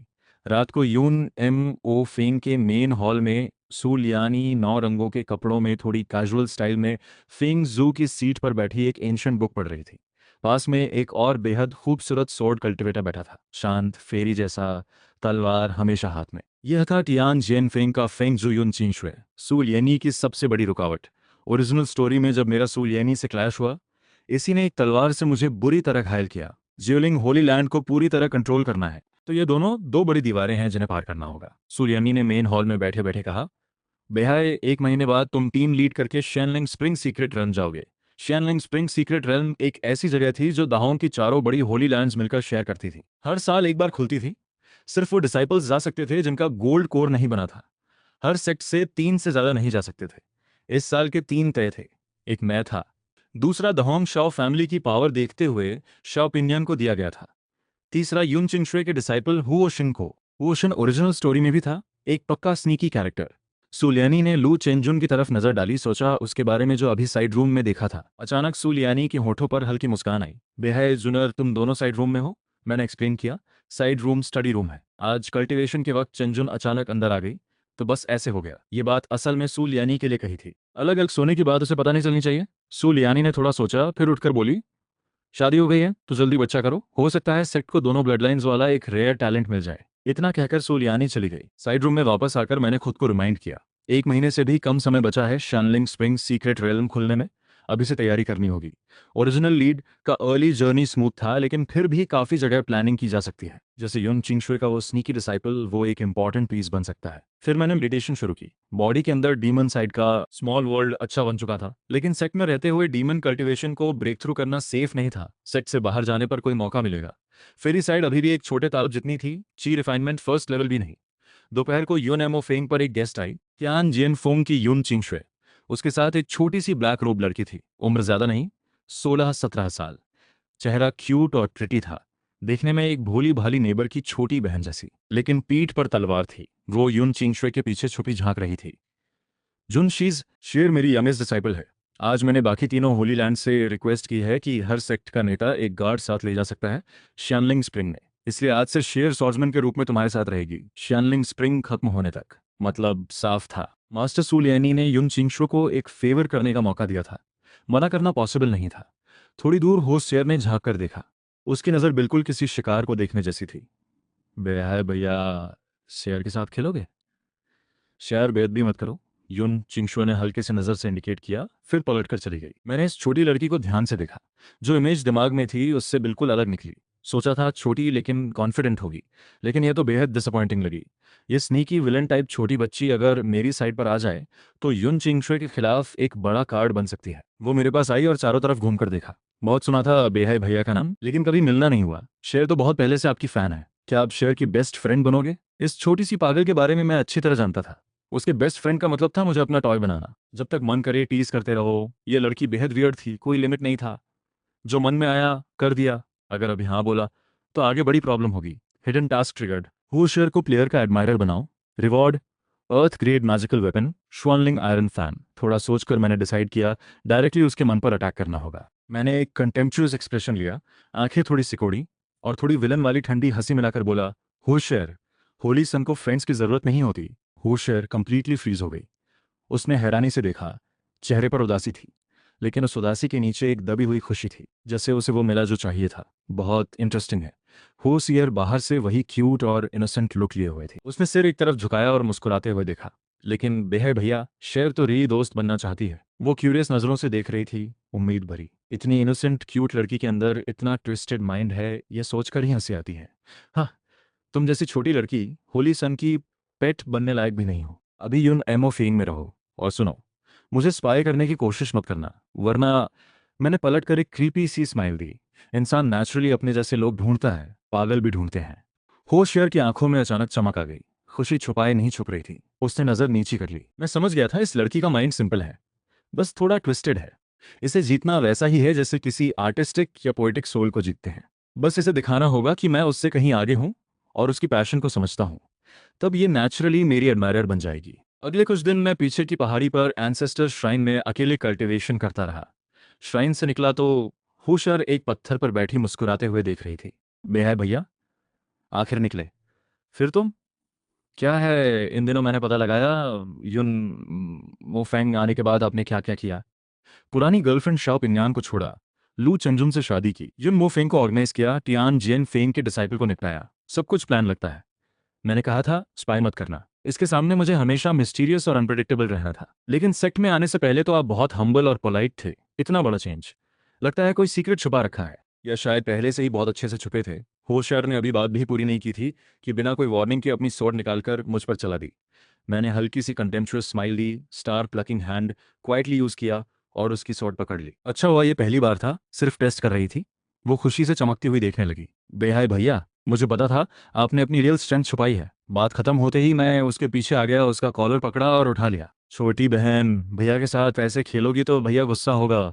वो खिलखिला दी। मुझे पता था हम दोनों एक जैसे हैं, बाहर से शांत, अंदर से कुछ और। बस यही चाहिए था, यही चाहता था। खुद सोचे, खुद इमेजिन करे। उसे लगने दो कि उसने मेरा असली रूप देख लिया। मैंने सरप्राइज एक्ट किया, धीरे से छोड़ा। ये क्या मतलब हुआ तेरा? वो शेर ने मुंह दबाकर हंसते हुए कहा। बह भैया, शेर रियली आपसे दोस्ती चाहती है। उसकी आंखें चमक रही थीं। एक एक्साइटमेंट थी, जैसे फाइनली कोई अपना मिला हो। लास्ट वार्निंग, स्पाई मत करना। इतना कहकर मैं पलट गया। होशियार वहीं खड़ी रही, मेरी जाती हुई पीठ देख रही थी। उसका बॉडी थर थर कांप रहा था, लेकिन डर से नहीं, एक्साइटमेंट से। दिल ही दिल में सोच रही थी, वो मेरे है, सिर्फ मेरे, कोई नहीं ले सकता। अगले दिन शैनलिंग स्प्रिंग सीक्रेट रेलम के लिए टीम निकलने वाली थी। तभी लू चेंजुन ने मुझे रोका। उसने अपना एक नेकलेस उतारकर मुझे देने का। मैंने देखा वाटर ब्लू कलर्ड नेकलेस था। मैं वहीं रुक गया। ये पिछले सेक्ट नेता की यादगार थी। इस पर युआन इंग रेलम कल्टीवेटर का प्रोटेक्शन मार्क था, जान बचाने वाला। यह मुझे दे रहे हो? लू चेंजुन ने बिना एक्सप्रेशन बोला। ज्यादा मत सोचो, बस डर है कि तुम मर गए तो मेरी शील्ड चली जाएगी। मैं एक पल के लिए रुक गया। यह नेकलेस कितना प्रेशियस है, यह वो खुद सबसे बेहतर जानता था। चाहे जो भी रीजन हो, इसे देने से पहले उसने जरूर बहुत सोचा होगा। मैंने उसकी तरफ देखा, फिर सिर हिलाकर मना कर दिया। लू चेंजुन मेरी जाती पीठ देखता रहा। अचानक दिल में एक खालीपन आया। शेनलिंग स्प्रिंग सीक्रेट रेलम खुलने वाला था। दहोंग की चारों होली लैंड्स के यंग डिसाइपल्स वहां जाएंगे। इस बार हर होली लैंड से 4 लोग जाएंगे। पहले 3 थे, लेकिन सू लियानी ने पर्सनली बाकी होली लैंड्स के लीडर्स से बात की और एक एक्स्ट्रा स्पॉट मांग लिया। सबने मान लिया मैं नेता था, लेकिन जूलिंग होली लैंड एक युआन यिंग रेल्म भी साथ भेजती है। इसलिए व्हाइट रोब्ड सोर्ड फेरी युन चीन शुए खुद हमारे साथ चली। सब एक फ्लाइंग बोट पर चढ़े। मैंने देखा इस बार साथ जाने वाले दो और लोग थे। शव पिन्यान वही वाटर ब्लू आउटफिट में बोट के आगे खड़ी एक और लड़की से बातें कर रही थी। वो दूसरी लड़की बेहद एनर्जेटिक और बोल्ड थी। ये थी गू होंगलो, तीसरे सीनियर युन बोरवो की यंगेस्ट डिसाइपल। एक सीधी सादी कमियां भरी लेकिन ऑनेस्ट लड़की। इसीलिए उससे जल्दी फ्रेंडली हो गया। कुछ दिनों में बोट श्यानलिंग स्प्रिंग सीक्रेट रेल्म के बाहर पहुंच गई। चारों होली लैंड्स के लोग इकट्ठा थे। बाकी होली लैंड्स में मेल फीमेल रेशियो बैलेंस था, लेकिन ज्यूलिंग होली लैंड में सिर्फ मैं अकेला लड़का था। तो ऑब्वियसली मैं सबका सेंटर ऑफ अटेंशन बन गया। ज्यूलिंग होली लैंड में ट्रेडिशनली वुमेन ही लीडर्स होती थीं। मुझे तो सूर्यानी ने एक स्पेशल एक्सेप्शन की तरह रखा था। तभी एक क्लाउड पैटर्न ब्रोकेड पहना हुआ एक लड़का ज्यूलिंग होली लैंड के ग्रुप की तरफ आया। उसकी नज़र क्लियरली शाओ पिन्यान पर थी। ये था यांग चेन्ये, चारों होली लैंड्स में से एक लिंग यांग होली लैंड का होली सॉन। ओरिजिनल स्टोरी में ये शाओ पिन्यान पर कंप्लीटली मरता था। एक क्लासिक लव सिक पपी। शाओ में फिर मिले, ठीक हो? लिंग यांग होली सन को नमस्कार। मेरी नज़र ऑटोमेटिकली उस तरफ चली गई। तभी गू होंगलो ने मेरे कंधे पर हाथ रखा। जुन भाई, जिस लड़की को पहले पसंद करते थे उसे किसी और के साथ हंसते बोलते देखकर कैसा लगता है? मैंने सिर हिलाया। कुछ नहीं, शादी हो चुकी है, दूसरे क्या करते हैं मुझे क्या। बाहर शॉप इंडियन के बारे में मैं कभी कुछ नहीं बोलता था। लोगों को लगता रहे कि सेपरेशन में कोई अनटोल्ड स्टोरी है। वैसे मुझे पता था शॉप इंडियन कैसी है, इसलिए कोई मिसअंडरस्टैंड करे तो भी कोई फर्क नहीं पड़ता। तभी शैनलिंग स्प्रिंग सीक्रेट रेल खुलने वाला था। चारों होली लैंड्स के एल्डर्स ने एक साथ स्पिरिचुअल पावर से बाउंड्री सील मेंटेन किया। उसी वक्त सिस्टम का नोटिफिकेशन बजा। Villain growth task, Shanling spring secret realm के रिसोर्सेज खुद अकेले लो। इस बार के 80% से ज़्यादा रिसोर्सेज प्लेयर को मिलने चाहिए। Reward, spiritual grade divine skill, body double technique. ये सुनकर मैं एक पल फ्रीज हो गया। अकेले 80%? ये तो सुसाइड है। ये सीक्रेट रेल्म रिपोर्टेडली 10 साल में एक बार खुलती है। कितने लोगों की नजर है इसके रिसोर्सेज पर? कोई भी ये नहीं झेलेगा। क्या सिस्टम चाहता है मैं सबको मार दूं? बाउंड्री के अंदर जाते ही चारों होली लैंड्स के कुल 16 डिसाइपल्स एक कंप्लीटली आइसोलेटेड सीक्रेट रेल्म में आ गए। ऐसी जगह जहां हर तरफ रेयर हर्ब्स और ट्रेजर्स थे। ज्यादातर लोग कल्टीवेशन इंप्रूव करने आए थे, इसलिए अपने ट्रस्टेड लोगों के साथ ग्रुप बनाने लगे। रेल्म में घुसते ही यांग चेंगे सीधे शाओ पिन्यान की तरफ आया। शाओ शिमे, मेरे साथ एक्सप्लोर करोगी? शाओ पिन्यान ने मुझे देखा। शिष्य भाई, तुम नेता हो। मैंने एक पल सोचा, फिर कूल सा एटीट्यूड लेकर बोला, स्ट्रांग लोग अकेले चलते हैं, सब अपनी अपनी लत ढूंढो। इतना कहकर मैं बिना पीछे देखे चल दिया। निकलने के बाद मैं असली शैनलिंग स्प्रिंग की लोकेशन ढूंढने लगा। ओरिजिनल स्टोरी पढ़ी थी, काम आई। अभी सबसे जरूरी था उस मेन स्प्रिंग सोर्स तक पहुंचना। ये मेरे प्लान का एक हिस्सा था। सिस्टम टास्क कंप्लीट करना है तो सबके रिएक्ट करने से पहले पहुंचना होगा। लेकिन प्रॉब्लम यह थी कि होशर पीछे आ गई। बेहद भैया रुको, मुझे उससे डील करने का मूड नहीं था। तुम पीछे क्यों आई? जाओ खुद रिसोर्सेज ढूंढो। बस देखना है बेहद भैया क्या करते हैं। कल्टीवेशन वगैरह छोड़ो। होश में यून चिंगशुए सीनियर ने तुम्हारे लिए यह स्पॉट लिया था, बर्बाद मत करो। उसे समझाने की कोशिश की, लेकिन इस लड़की पर कोई लॉजिक काम नहीं करता। तो बेहाय भैया को और भी ज्यादा साथ रखना चाहिए। कहीं अच्छा मिला तो अकेले खाओगे? मैं थोड़ा फ्रस्ट्रेटेड हो गया। होशियर, खुद को मुसीबत में मत डालो। ये सीक्रेट रेल्म डेंजरस है, कुछ हो गया तो। अभी बात पूरी भी नहीं हुई थी कि होशियर मेरे बिल्कुल सामने आ गई और मेरी कमर पकड़ ली। रुआसी सी शक्ल बनाकर बोली, बेहाय भैया बहुत मीन हो, क्यों ट्रस्ट नहीं करते? सियर सच में हेल्प कर सकती है। मैं भौएं चढ़ाई, छोड़ो। नहीं छोड़ूंगी। अगर छोड़ दिया तो बाहर जाकर शिफू को बोलूंगी। दोनों शिजी ने देखा है, मैं तुम्हारे साथ गई। बाद में कहूंगी तुमने मुझे अकेले जगह पर ले जाकर कुछ किया। यह सुनकर मेरा सिर घूम गया। ठीक है, ठीक है, साथ चलो, लेकिन मेरी बात मानोगी। ये फाइनली अग्री करके वो शेयर खुश होकर छोड़ दी। भैया भैया जाएंगे कहाँ? रात को स्टार्स देखो, जहां पर्पल स्टार दिखे उसी डायरेक्शन में जाना है। जब पर्पल स्टार चमकेगी तब शियनलिंग स्प्रिंग ऊपर से ग्लो करेगी। दोनों नियर बाय घूमते हुए रात होने का वेट करने लगे। ये जगह सिर्फ स्पिरिचुअल एनर्जी से भरी नहीं थी, बल्कि बहुत अच्छे रेयर हर्ब्स भी मिल रहे थे। बेहा भैया, ये लो। बेहा भैया, आपके पास स्टोरेज मैजिकल वेपन नहीं है, चीजें कहाँ रखते हो? बेहा भैया, उस दिन बेयर हैंड से मेरी सोर्ड पकड़ी थी, वो कौन सी स्किल थी? हो सर, एक छोटी सी शैडो बन गई थी। हर चीज मुझे दे रही थी, नॉन स्टॉप क्वेश्चंस पूछ रही थी। मैं समझता था अभी वो बस मेरे बारे में क्यूरियस थी। इस लड़की के साथ उसके रिदम में नहीं जाना था, क्योंकि उसका नेचर ही एक टाइम बॉम्ब था। पता नहीं कब अचानक पीठ में खंजर घोंपते। इसे ट्रूली अपना बनाना होगा। रात हुई, उत्तर में पर्पल स्टार चमकी। शेनलिंग स्प्रिंग की एग्जैक्ट लोकेशन अभी नहीं दिखी, लेकिन डायरेक्शन मिल गया। चलने की तैयारी की तो होशर ने अचानक मेरी आस्तीन खींची। भैया भैया देखो, आगे कोई फाइट कर रहा है, दूर मुझे एक फीनिक्स की छाया दिखी। अरे पहले ही दिन भिड़ गए, चलो देखते हैं। बेहा भैया, फाइनली कुछ एक्साइटिंग होगा। होशियार खुश हो गई। हम सेफ डिस्टेंस पर रुककर देखने लगे। दूर फाइट करने वाले तायन होली लैंड और शुयुन होली लैंड के लोग थे। साथ में लिंगयांग होली लैंड के 2 लोग भी थे। होशेर ने भौहें चढ़ाईं। अजीब है, शुयुन और लिंगयांग के लोग मिलकर ताइन के खिलाफ क्यों? जो पर्पल आउटफिट में घिरी है वो ताइन होली सेंट चिन मियाओदिंग है। अटैक करने वाले हैं शुयुन होली सन गोंग लिंगटाई और शुयुन होली मेडन गोंग युएयाओ, 2 सिबलिंग्स। और वो 2 एक्स्ट्रा यांग चेंगी के साथ आए लिंगयांग के लोग हैं। इस बार चारों होली लैंड्स के लीडर्स के साथ आए बाकी मेंबर्स को भी अलाउ किया गया था। मैंने ध्यान से देखा तो समझ आ गया झगड़े की वजह। मूनलाइट में एक गोल्डन सिकैडा एक अरे में फंसा था। यहाँ वनजी गोल्डन सिकैडा मिला। ये तो बेहद रेयर है। चाहे खुद रखो या खाओ, दोनों तरफ से काम का। होशर की उंगलियां तलवार पर चली गई। हम भी छीनी क्या? मैंने हल्के से उसके सिर पर मुक्की मारी। रुको, पहले ने लड़ने दो। होशर थोड़ा कंफ्यूज सी बोली। मत मारो सिर पर। वैसे क्या हम चीन मियाओदिंग को बीट कर सकते हैं? सीरियसली? वो टाइन होली मेडन है। उसके हाथ में देख, वो योशाओ है। 9 फीनिक्स चैनमिंग शाओ। एक बार बजाए तो 9 असली फीनिक्स स्पिरिट निकलती हैं। अकेले श्रीयन होली सॉन्ग मेडन के लिए बहुत मुश्किल है। मैंने हल्के से सिर हिलाया। ओरिजिनल स्टोरी में कीन मियाओदिंग का अर्ली स्टेज में मेन लीड से कोई खास कनेक्शन नहीं था। वो अकेली रहती थी, किसी से ज्यादा मिलती जुलती नहीं थी। यही वजह थी कि अभी घिरी थी, लेकिन उसकी स्ट्रेंथ कमाल थी। फ्यूचर में वो ताई फीमेल एम्परर बनेगी, उससे अच्छे रिलेशंस बनाना जरूरी था। चीन मियाओदिंग काफी देर से लड़ रही थी, थकी दिख रही थी, लेकिन पीछे नहीं हट रही थी। तभी लिंगयांग होली लैंड का एक आदमी अचानक एक मैजिकल वेपन निकाल लाया। होशियर चौंक कर बोली, वो कितियन बेल है। वो ह्यूज बेल आसमान में उड़ गई, रंग बिरंगी रोशनी फैलाते हुए। चीन म्याओदिंग की युक्षाओं से फीनिक्स शैडो निकल रही थी, लेकिन असली डिवाइन बीस्ट नहीं थी। बेल के आगे थोड़ा स्टक हो गई। ऊपर से बेल गिरने वाली थी। आज इनके हाथों मात खानी पड़ सकती थी। मैं मुस्कुराया। बस यही सही वक्त है। चीन म्याओदिंग पर यह फेवर जबरदस्ती ही सही, लेकिन करना होगा। जून बेहाय उठा, आस्तीन उठाई, एक उंगली आसमान की तरफ उठाई। बादल हटे। आसमान में एक जायंट हैंड का शैडो बना। 2 उंगलियां नीचे करके सीधे खितियान बेल पर प्रेस किया। चीन मियाओदिंग को मौका मिला। युशियाओ को तलवार की तरह यूज किया। सोर्ड एनर्जी चारों तरफ फैली। तेज रोशनी चमकी। एक स्ट्राइक में गोंग लिंगटाई बुरी तरह घायल हो गया। फिर पर्पल आउटफिट में वो फिगर गोल्डन सिकेड़ा छीनकर भाग गई। मैंने हुशेर का हाथ खींचा और दोनों भागे। बेहाय भैया, वो कौन सी स्किल थी? मैंने यहाँ स्टार प्लकिंग हैंड यूज करने में थोड़ा गैम्बल किया था। बेट ये थी कि ये पागल लड़की किसी को नहीं बताएगी, क्योंकि ये चिन मियाओदिंग से एक वैल्यूएबल फेवर अर्न करने का मौका था। चिन मियाओदिंग जैसे लोग किसी पर डिपेंड नहीं करते, किसी का एहसान नहीं चाहते। ऐसे लोगों का एहसान सबसे ज्यादा वैल्यूएबल होता है। होशियर को साथ लेकर शेनलिंग स्प्रिंग के सोर्स तक पहुंचा। पहुंचते पहुंचते सुबह हो चुकी थी। पर्पल लाइट की वो मैजिकल साइड नहीं देख पाया। सामने एक छोटी माउंटेन केव थी। अंदर जाने के बाद हुजियर चारों तरफ देखकर चौंकी। बिहाई भैया, तुम्हें पता था यहाँ सीक्रेट स्प्रिंग सोर्स है? बकवास बंद, बैठो और कल्टीवेट करो। मैं उसे इग्नोर करके स्प्रिंग सोर्स के पास बैठ गया। त्यानहांग सीक्रेट हार्ट टेक्निक चलाई। सोर्स से निकली स्पिरिचुअल एनर्जी की धाराएं मेरे अंदर आने लगी। होशियर तिरछे होकर मुझे ऑब्जर्व करने लगी। क्यूरियोसिटी बढ़ती जा रही थी। इसकी कल्टीवेशन तो ची रिफाइनमेंट सेकेंड लेवल है।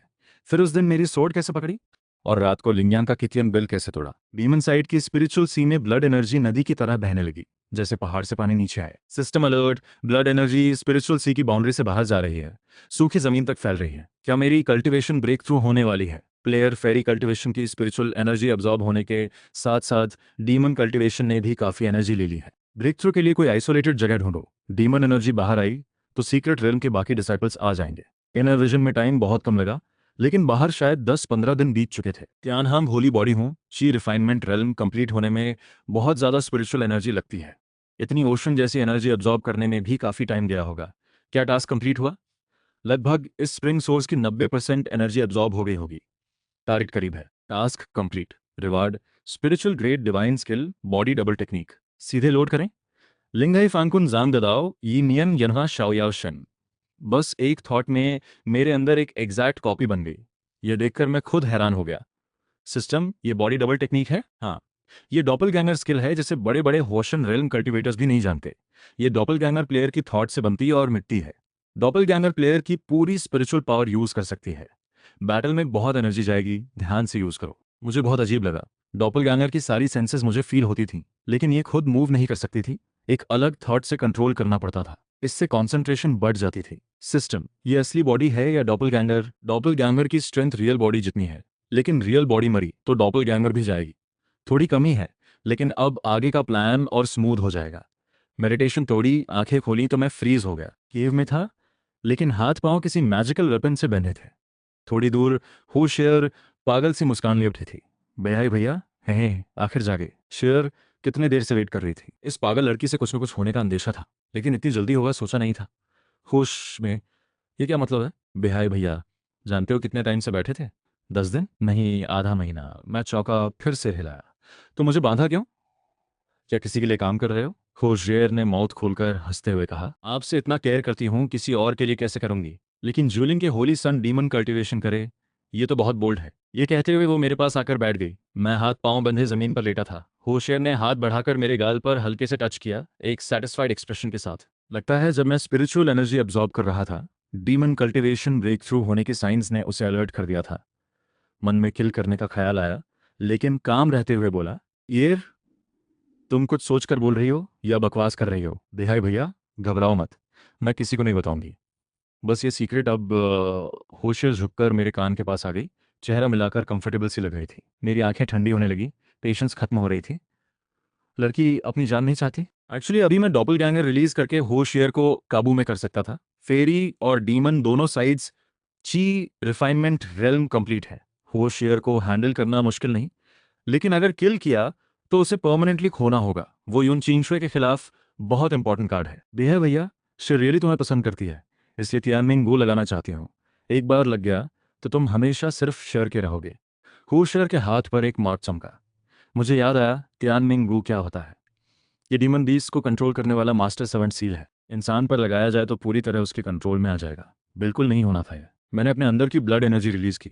लड़की, आखिरी वार्निंग, छोड़ो वरना सीरियस हो जाऊंगा। वो शेर को मेरा गुस्सा फील हुआ। वो रुक गई, फिर रुआसी शक्ल बनाकर बोली, बेहाई भैया के साथ रहना बुरा है क्या? शेर तुम्हारे लिए सब कर सकती है। लू जेजे के साथ जो होता है वो भी शेयर कर सकती है। वो बिल्कुल जेन्युइन और कंफ्यूज लग रही थी। मैंने ठंडी आवाज में कहा, इस बार बिना सोचे। बॉडी डबल पर रिलीज किया, पीछे से एक उंगली उठाई, स्टार प्लकिंग हैंड की इंटरनल फोर्स से चेन्स तोड़ दी। वो शेर चौंक कर पलटी, लेकिन कुछ नहीं था, इसलिए दोनों हाथ रिवील नहीं करने थे। साथ ही डॉपलगैंगर को प्लान के लिए भेज दिया। होशियार मुड़ी तो मैंने उसका कॉलर पकड़कर उठा लिया। छोटी बहन, भैया को तंग किया तो गुस्सा आएगा है। जानती थी इतनी आसानी से नहीं पकड़ी जाएगी, इसीलिए इंटरेस्टिंग हो। फिर हंसते हुए बोली, अगर इतनी आसानी से पकड़ ली होती तो शायद जल्दी बोर हो जाती। इस मोमेंट में मेरे मन में एक्चुअली किल करने का थॉट था। ये लड़की मेरी जान लेने वाला सीक्रेट जानती है, कैसे गारंटी करे कि ये कभी नहीं बताएगी? मैंने होशियार को खींचकर सामने किया, ठंडी आंखों से देखा और कान के पास झुककर बोला, लड़की इतनी जल्दी मरना चाहती है? होशियार रुआसी हो गई। बेहाय भैया, मैं सीक्रेट नहीं बताऊंगी। जानती हूँ तुम बिलीव नहीं करोगे, लेकिन सच में किल कर सकते हो मुझे। शिफू सीक्रेट रेलम के बाहर है। मैं गई नहीं तो दोनों शिजी को पता है मैं तुम्हारे साथ थी। तुम एक्सप्लेन कर सकते हो? हूँ। तुम डीमन कल्टिवेशन जानते हो। किल करके किसी डीमन सेक्ट के बंदे पर ब्लेम करना मुश्किल नहीं, लेकिन कोई भी बेवकूफ नहीं है। सीक्रेट रेलम में जितने डिसाइपल्स आए सबको इकट्ठा करके चेक करो, तुम्हारी डीमन कल्टिवेशन छुप नहीं पाएगी। मैंने ठंडी हंसी। इन यांग 2 रेल्म्स हैं मेरे पास। सू लियानी जैसी युआनिंग रेल्म एक्सपर्ट भी नहीं देख पाई। इस सेट में कोई नहीं देख सकता। लड़की, ये तुम्हारी प्रॉब्लम नहीं, मैं तुम्हारी बॉडी वापस ले जाऊंगा। ये सुनते ही वो शेयर घबरा गई। इस निडर लड़की के चेहरे पर पहली बार डर आया। रुको बेहाई भैया, रियली बहुत रिस्क होगा तुम्हें। शेयर के पास एक और सोल्यूशन है, ट्रस्ट मत करना, ठीक है? पहले छोड़ो। मैंने एक पल सोचा, धीरे धीरे हाथ ढीला किया। होशियार ने काफी देर सांस ली, फिर सीरियस होकर देखा। बेहा भैया, तुम्हारा सीक्रेट जान गई तो मैं भी एक सीक्रेट बताती हूँ। तुम्हारे पास कौन सा सीक्रेट होगा? ओरिजिनल स्टोरी में हु शेर के बारे में ज्यादा नहीं लिखा था। मेन लीड से डायरेक्टली इंपॉर्टेंट कनेक्शन नहीं था। हु शेर के चेहरे पर दर्द आया, धीरे धीरे बोली, असल में मैं पापा की बच्ची नहीं हूँ। मामा को एक डीमन सेक्ट के आदमी ने, तो मैं उससे पैदा हुई। हु फैमिली में पापा मुझे मारना चाहते थे। मामा को दया आई, इसलिए शिफू को दे दिया। अगर ये सीक्रेट किसी को पता चला तो मैं भी खत्म। जुलिंग होली लैंड डीमन सेक्ट के बच्चे को रखे, युन चिंशुई की प्रोटेक्शन है, ये सब मायने नहीं रखता। जुन बेहाय ने ठंडे लहजे में कहा, बेहाय भैया, मैं रियली तुम्हारा साथ चाहती हूँ। और युन चिंशुई उतनी केयर नहीं करती जितना लगता है, वो बस मामा का गिल्ट है। मुझे और क्यूरियोसिटी हुई, गिल्ट किस बात का? वो डीमन सेक्ट वाला एक्चुअली यून चींशुए को समझकर मामा के पास गया था। अगर उस वक्त यून चींशुए ने उस डीमन को छोड़ा नहीं होता तो ये सब नहीं होता। अरे, यून चींशुए का एक अच्छा पक्ष सुनने को मिलेगा, अनएक्सपेक्टेड था। लेकिन जैसे ही और पूछने की सोची, वो शेर ने सिर हिला दिया, आगे नहीं बोली। शायद वो भी सिर्फ इतना ही जानती थी। बेहाय भैया, अब भी बिलीव नहीं करोगे? वो शेर ने झपकाते हुए देखा। सच बोलूं तो यह सीक्रेट सुनकर थोड़ा कंफर्ट तो था, लेकिन यह एक्चुअली म्यूचुअल ब्लैकमेल लेवल तक नहीं पहुंचा। इतने में किल नहीं करना है, लेकिन जल्दी डिसाइड करना होगा। तभी हो शेर ने कहा, लगता है बेहद भैया फिर भी मारना चाहते हैं, लेकिन सच में सोचो, शेर बहुत काम आ सकती है, और बेहद भैया शेर के नहीं बन सकते तो शेर बेहद भैया की बन जाती है। ये लड़की आने वाली डेथ से बिल्कुल नहीं डर रही थी। मेरी ओरिजिनल प्लान यही थी कि इसकी इंटरेस्ट को यूज़ करूं, धीरे धीरे करके खींचूं, वो जो चाहे उसे अपनी तरफ यूज़ करो और इवेंचुअली उसे अपनी बिगेस्ट फैन बनाओ। ये सोचकर मैं मुस्कुराया। ठीक है, नहीं मारता। वैसे भी एक दिन युन चिंगशुई को भी झुकाना है। इसमें इंटरेस्ट है तुम्हें? यही आखिरी टेस्ट था।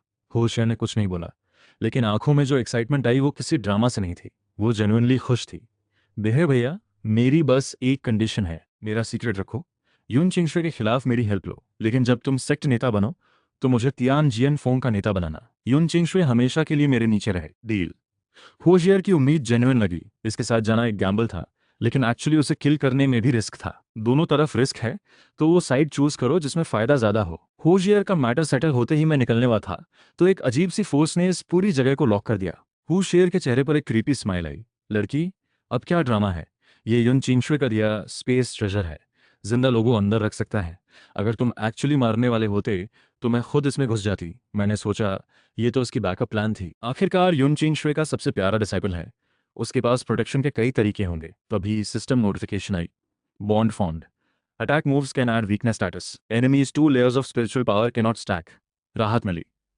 कम से कम कंफर्म हो गया कि हो सीयर टेम्पररी अपनी साइड पर है, और अगर वो कुछ करने की कोशिश करे तो बॉन्ड डिसअपियर होने से पता चल जाएगा। ट्रेजर हटाओ, बाहर चलते हैं। बेहा भैया, अब क्या करोगे? चैनलिंग स्प्रिंग की एनर्जी मैंने एब्जॉर्ब की, बाकी डिसाइपल्स वजह ढूंढेंगे और यहाँ आएंगे। मेरा डॉपलगैंगर ऑलरेडी आउटसाइड सिचुएशन चेक कर चुका है। सब जल्दी स्प्रिंग सोर्स तक आने वाले हैं। अभी जो फायदा उठाया है उसका नाम भी बचाना है। होश शेयर ने ट्रेजर हटाया। दोनों पहले वाले माउंटेन केव में आए। उसने कपड़े ठीक किए, एक्साइटेड होकर बोली, बेहा भैया चलो उन सबको पकड़ते हैं। मैंने उसे देखा, एक जेंटल नॉक उसके सिर पर। हर वक्त फाइट फाइट, अभी हमें उन्हें सेव करना है। ये सुनकर होश शेर का मुंह लटक गया। हैं? ये तो कोई फन नहीं। केव से बाहर आते ही सामने लिंगयांग, होली सोन, यांग चेंगे और शाओ पिन्यान मिले। यांग चेंगे ने मुझे देखकर आंखें सिकोड़ी। अरे ज्यूलिंग होली सोन, तुम यहाँ कब से थे? उसने मुझे और होशर को केव से निकलते देखा था। ऑब्वियसली शक हुआ। मैंने तुरंत कहा, वो ऊपर जो फाइट कर रहा है उसे देखा? हम आए तब वो यहाँ की सारी स्प्रिंग एनर्जी अब्जॉर्ब करके जा रहा था। हमें अटैक किया, मैं थोड़ा घायल हो गया। यांग चेंगे सस्पिशियस नजरों से देखता रहा। तभी शुइन होली लैंड के लोग भी आ गए। ऊपर देखा तो गु होंगलो किसी के साथ फाइट कर रही थी। सब घबराए। ये कौन है? डीमन एनर्जी इतनी स्ट्रांग? यहाँ सीक्रेट रेल्म में डीमन सेक्ट का बंदा कैसे आया? मैंने ठंडी आवाज में बिल्कुल राइचियस पोस्चर लेकर कहा। गु शिमे अकेले लड़ रही है और तुम लोग यहाँ खड़े हो। ज्यूलिंग होली लैंड के सब सुनो, मेरे साथ चलो। शॉपिन्यान थोड़ी हेजिटेट लगी, जाना नहीं चाहती थी, लेकिन होशर ने ऊपर उस फिगर को देखा और जैसे उसे कुछ समझ आ गया। उसकी डीमन एनर्जी और बेहाय भैया की एनर्जी बिल्कुल सेम थी, लगभग आइडेंटिकल। वो सब समझ गई, मुंह दबाकर एक्साइटेड हो गई। तो ये सब बेहाय भैया का खुद का लिखा स्क्रिप्ट था, और चेन्स तोड़ने वाला वो डॉपलगैंगर था। हुश शेर की बॉडी थरथराने लगी उत्साह में। वो उड़कर ऊपर जाना चाहती थी। तभी लिंगांग होली सन ने ठंडी हंसी दी। जून शिमे, बड़ी आसानी से बोल रहे हो। वो शिमे भी उसे रोक नहीं पा रही, और तुम्हारी तो ची रिफाइनमेंट लेवल है। कोई सेंस है? यांग चेंगे को कंफर्ट पहले आता था। उसने प्रॉब्लम फेस बनाकर कहा, मेरे हिसाब से हम बाहर जाके सेक्ट के एल्डर्स को बुलाएं। पीछे होशर मेरी प्लान समझकर अंदर ही अंदर मजे ले रही थी। और फाइट का रिजल्ट निकलने लगा। गु होंगलो फाइनली हार गई और जमीन पर गिरी। वो डीमन फिगर पलटकर जाने लगा। मैं तुरंत आगे बढ़ा, गु होंगलो को उठाया, फिर ह्यू येर से बोला, शेर तुम यहाँ गु शिजे की रक्षा करो। ह्यू येर का जवाब सुने बिना मैं आगे चेस करने चल दिया। डॉपलगैंगर साइड पर ऑलरेडी एक ब्लड अरे सेट हो रही थी। ट्रैप पहले, फिर रियल बॉडी को लेकर आएंगे। सब प्रिपेयर होने के बाद मैंने एक झटके में टेबल निकाला, उस पर अच्छा खाना पीना रखा। अब बस वेट करना था। रियल बॉडी से डॉपलगैंगर साइड की तरफ लोगों को स्लोली लाना था। थोड़ी देर में रियल बॉडी साइड से लोग आने की आहट मिली। निकल बाहर कमीने। जल्दी ही सब मेरे सामने आ गए। यांग चेंगे को डीमन फिगर देखकर डर लगा। तभी गॉन लिंगटाई चलाया, आज हम चारों मिलकर इसका काम खत्म करेंगे। डॉपलगैंगर ने जोर से हंसते हुए कहा, शुइयोन होलीसन, कब से इतनी हिम्मत आ गई तुम्हें? चिन म्याओदिंग पास में खड़ी थी, हाथ में यूक्शाओ, आंखों में किल करने का इरादा। कायर बस बातों से लड़ता है। जी शानजी, अभी तुम भी गुस्से में हो। गोंग लिंगताई ने कहा, हम सब मिलकर इस डीमन को पकड़ते हैं। मैंने हल्के से टेस्ट किया। गोंग शिने, कॉन्फिडेंट हो? गोंग लिंगताई ने ठंडे लहजे में कहा, चारों होली लाइन्स मिलकर काफी है। मैंने सीक्रेटली राहत ली। अच्छा हुआ पहले से प्रिपेयर किया था। इतने सारे स्ट्रॉन्ग ओपोनेंट्स एक साथ होते तो थोड़ा मुश्किल होता। इसलिए प्लान था बॉडी के अंदर की ब्लड एनर्जी यूज करके पूरी वैली में ब्लड फॉग फैलाना, फिर सबको उलझाए रखना। डॉपलगैंगर ने हथेली घुमाई। खून जैसी धुंध वैली में छा गई। सबको वो खतरनाक ब्लड एनर्जी फी हुई। सभी जो वहां थे सब कल्टिवेटर्स थे।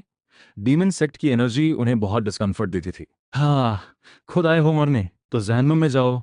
सबने मैजिकल वेपन्स निकाले ब्लड फॉग को रेजिस्ट करने के लिए। लिंगयांग होली सॉन यांग चेनिए ने भौहें चढ़ाई। डाओइस्ट ब्रदर्स, इतनी डेंस ब्लड एनर्जी कोई नॉर्मल डीमन कल्टिवेट नहीं कर सकता। एल्डर्स का वेट करना ज्यादा समझदारी है। यांग चेंगे की ये कॉवर्डली एटीट्यूड देखकर मन में इरिटेशन आई। लेकिन सच कहें तो इस टाइप के लोगों से फेवर मिलना वैसे भी मुश्किल था। गोंग लिंगटाई भी समझ गया कि यांग चेंगे पीछे हटेगा। वो भी रिट्रीट सोचने लगा।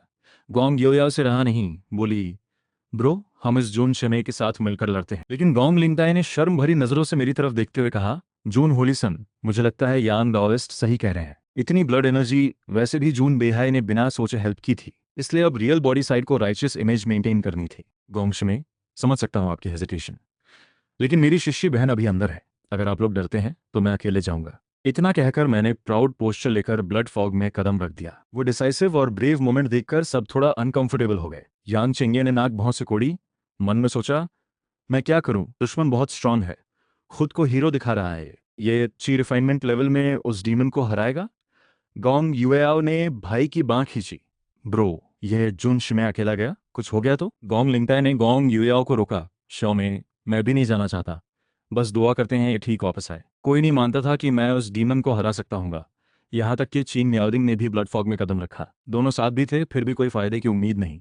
इन दोनों का ना आना एक्चुअली रिलीफ था। दोनों होली सन्स हैं, साथ में बहुत ट्रिक्स होंगी, इनसे क्लैश न हो यही बेहतर है। ब्लड फॉग में घुसकर मैं क्विकली चीन म्याओदिंग के पास गया। चीन शिमे, साथ चलते हैं। चीन म्याओदिंग ने एक नज़र देखा, ठंडे लहजे में बोली, पीछे मत रहना। दोनों डीमन के पीछे भागे। लेकिन डॉपलगैंगर को मैं दूर ले जा रहा था।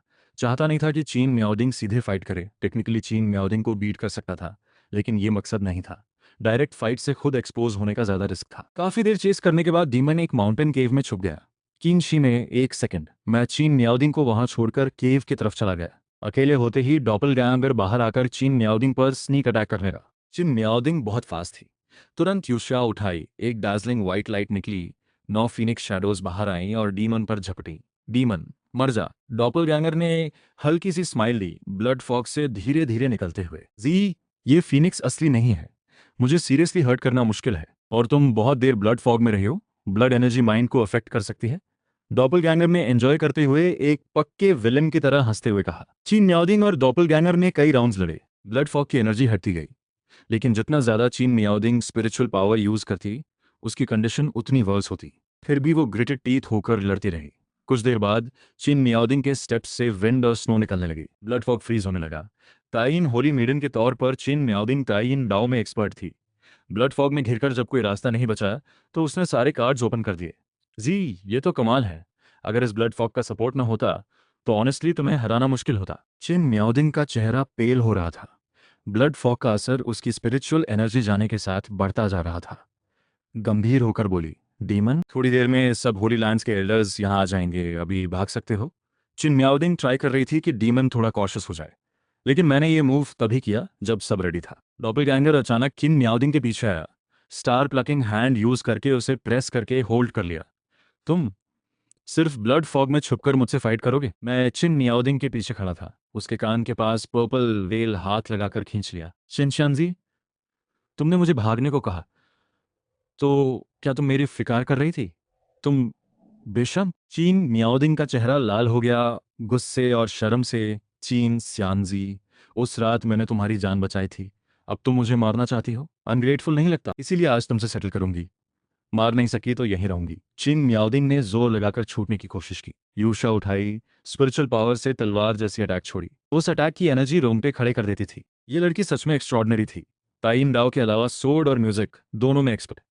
मन में राहत थी, अच्छी प्रिपरेशन की थी, वरना इसे कंट्रोल करना मुश्किल होता। दोनों ने कई राउंड्स और लड़े। डॉपलगैंगर ने फिर चिन म्याओदिंग को पकड़ लिया। डीमॉन, तो मार दो मुझे, तुम्हें मारूंगा।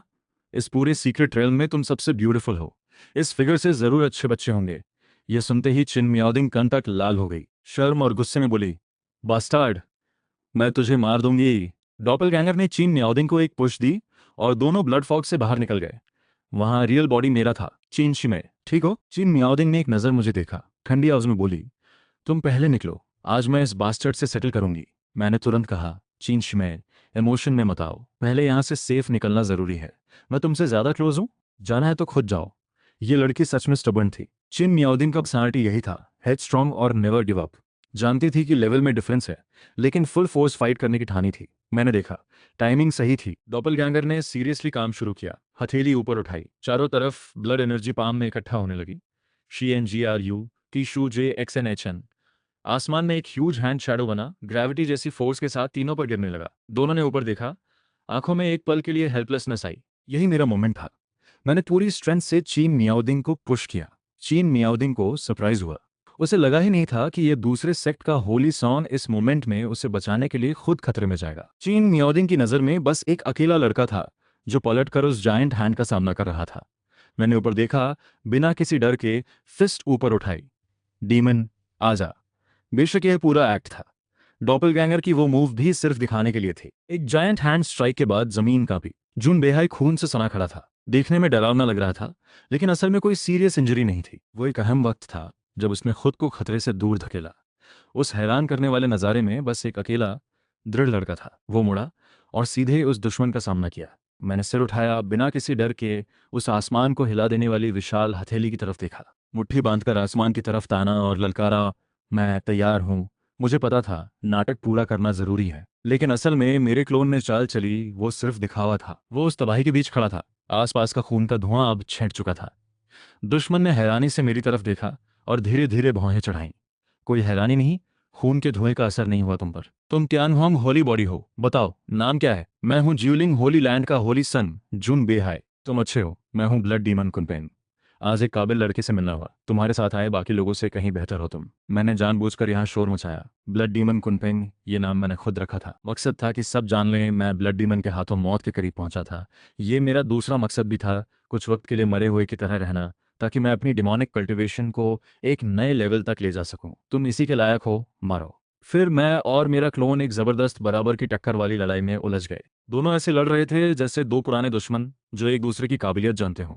दुश्मन मुझ पर हावी था, पर मैं भी वक्त वक्त पर पलटवार करता रहा। लड़ाई पहाड़ की तलहटी से चोटी तक पहुंची, शाम तक चलती रही। आखिरकार आखिरी लम्हे में दुश्मन ने मुझे बुरी तरह जख्मी कर एक गहरी खाई में गिरा दिया। वो दुश्मन खुशी से उस सीक्रेट रेलम की सबसे ऊंची चोटी पर खड़ा हो गया। उसने शराब की एक सुराही निकाली और घाटी में उड़ेल दी। क्या शानदार लड़का था। आज का दिन यादगार रहा। तुम्हारी वजह से उन डरपोकों को मैं माफ करता हूँ। ये कहकर वो गायब हो गया। नाटक पूरा होने के बाद मैं उस घाटी से निकला और दूर की तरफ उड़ चला। थोड़ी देर में साथ आए बाकी डिसाइपल्स एक जगह इकट्ठे हुए। सबने महसूस किया दूर वाली लड़ाई खत्म हो गई है, पर हालात का पता नहीं था। कई बड़े सेक्ट्स के एल्डर्स भी उस सीक्रेट रेल में दाखिल हुए। इस जगह हेवनली डाउ के नियम थे, सिर्फ वो ही अंदर जा सकते थे जिन्होंने कोर फॉर्मेशन नहीं किया था। डिसाइपल्स की बात सुनने के बाद युन चिंगशुए का चेहरा सख्त हो गया। वो सेक्ट की एनफोर्समेंट एल्डर थीं और इस बार डिसाइपल्स की हिफाजत की जिम्मेदारी उन्हीं की थी।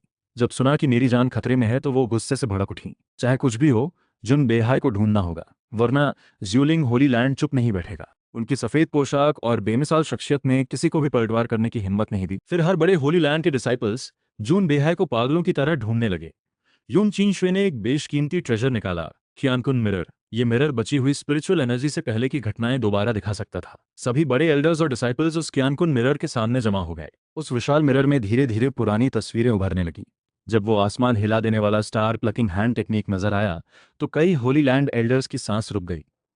युन चिंगशुए की भौहें तन गईं। ऐसी ताकत तो सिर्फ कोई युआन यिंग रेलम का एक्सपर्ट ही दिखा सकता है। अच्छा हुआ हेवनली डाउ के नियमों ने उसकी पावर को रोके रखा, वरना जून बेहाई उसी वक्त खत्म हो जाता। मिरर में अकेले खड़े होकर उस दुश्मन से लड़ते मेरा वॉडिक्स आया।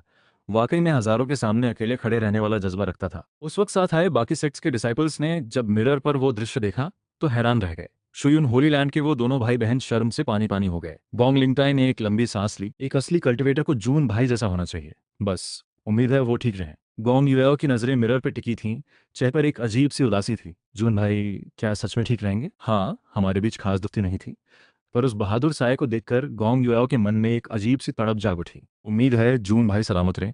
उस वक्त सबसे बुरा हाल था यांग चिंगे का। लिंग यांग होली सॉन होने के नाते वो हमेशा सबकी नजरों का केंद्र रहा था, पर आज बिना किसी शक के सारी स्पॉटलाइट मेरी थी। आज के बाद अगर वो लड़का जिंदा बचा तो हम उम्र सबसे आगे होगा। उस वक्त शानकुन मिरर पे बार बार वो दृश्य चल रहा था, जून बेहाई और उस दुश्मन की जबरदस्त लड़ाई। दोनों एक दूसरे के बराबर की टक्कर दे रहे थे, खुलकर लड़ रहे थे। जब आखिर में दुश्मन ने एक जोरदार लात मारकर मुझे पहाड़ से नीचे गिराया तो वो दृश्य देखकर बुहंगलों ने मुट्ठी भींच ली। काश हम भी अंदर गए होते। उस वक्त जून भाई के पास कोई नहीं था, वो अकेले थे। दिल में कितना अकेलापन रहा होगा। यून चिंशुए भी मन ही मन दुआ कर रही थी कि मुझे कुछ न हो। और उसी वक्त मैं उस सीक्रेट रेलम के कोने में पहुंच चुका था। अब तैयारी शुरू हुई अपनी डेमोनिक कल्टीवेशन को आगे बढ़ाने की। एक छुपाने वाला फॉर्मेशन लगाने के बाद मैं एक गुफा में बैठ गया और इनर वर्ल्ड में उतर गया। Hidden achievement, solitary riser, unlocked, reward, passive talent, पीआनडी स्टार चार्ट। बैठते ही सिस्टम का नोटिफिकेशन आया। मुझे ज़्यादा हैरानी नहीं हुई। जब से मैंने ये सारा प्लान बनाया था तभी से अंदाज़ा था कि सिस्टम रिवॉर्ड मिलेगा। एक और पैसिव टैलेंट, क्या ये इन यांग दोनों रिल्म्स वाली पावर जैसा ही कुछ होगा? सिस्टम ने जवाब दिया, पैसिव टैलेंट एक ब्लड लाइन एबिलिटी की तरह है, सीधे होस्ट के इनर वर्ल्ड में जुड़ जाती है। मैंने इनर वर्ल्ड में ऊपर देखा। उस अनंत आसमान में एक आड़ी तिरछी रेखाओं वाले चेसबोर्ड का धुंधला साया नजर आया। उस चेसबोर्ड की परछाई के ऊपर गहरा अंधेरा था। आंखें बंद करते ही मैं उस भावना को महसूस कर सकता था। वो चेसबोर्ड जो सबसे ऊपर, सबसे परे था। मैंने एक चाल चलने का जेस्चर किया। उसी पल अनगिनत स्पिरिचुअल एनर्जी तर्जनी और बीच की उंगली में समाने लगी। इनर वर्ल्ड की इमॉर्टल एनर्जी और डेमोनिक एनर्जी दोनों से एक एक लौ उठी। दोनों मेरी उंगलियों की तरफ खिंचती आईं। दोनों उंगलियों के बीच एक सुनहरा चेस पीस नमूदार हुआ। उसमें अनगिनत किस्मत की लहरें छुपी थीं, जो बस झलक दिखा रही थीं। न जाने क्यों मैंने वो गोल्डन पीस चेस बोर्ड के बिल्कुल सेंटर में प्लेस कर दिया। सेंटर पोजीशन मतलब पूरी गेम का कोर। तो ये गोल्डन पीस मुझे ही रिप्रेजेंट करती है। जल्दी ही उस पीस पर मेरी अपनी छोटी सी फिगर दिखने लगी। सांस एडजस्ट की। वो कॉस्मिक चेस बोर्ड फिर शांत हो गया, जैसे उस एंडलेस यूनिवर्स में कहीं छुप गया। बस रात के आसमान में एक गोल्डन स्टार चमकती दिख रही थी। टाइम कम था। डीमन कल्टीवेशन ब्रेक थ्रू जल्दी करनी होगी। इनर वर्ल्ड में ब्लड सी की एनर्जी उबलने लगी, धीरे धीरे वाइल्ड होने लगी। सोल उस स्काई में खड़ी नीचे ब्लड सी को देख रही थी। एक फेमिलियर सेंसेशन था। शैनलिंग स्प्रिंग में भी यही फील हुआ था जब ब्रेक थ्रू होने वाली थी। अब बस नेचुरली होने देना था।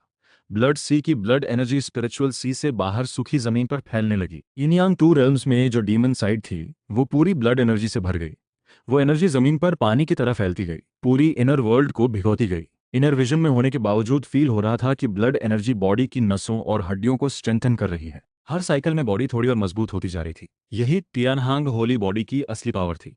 ब्लड एनर्जी बिना रुके आती रही, जैसे कोई स्प्रिंग कभी सूखती ही नहीं। बॉडी को हर पल और स्ट्रांग बनाती जा रही थी। डीमन साइड की आउटर बाउंड्री पर लाल मंजूषा का फ्लावर्स उगने लगे, स्पिरिचुअल सी के बाहर हर तरफ फैलते गए। पूरी इनर वर्ल्ड पर एक मिस्टीरियस रेड ग्लो छा गई। मंजूषा का जो सुना था सिर्फ पीले रास्ते पर खिलती है। ये नज़ारा देखकर मैं खुद हैरान रह गया। बेहद ड्रामेटिक और पावरफुल साइट थी। उस रेड ग्लो में डेथ जैसा कुछ था। ब्लड सी की एनर्जी का नेचर भी बदलने लगा। वो तेज ब्लड स्मेल अब एक हल्की सी फ्लावर फ्रेग्रेंस में बदल गई, जैसे किसी खतरनाक और अट्रैक्टिव औरत की फ्रेग्रेंस जो जानते हुए भी खींच ले जाए।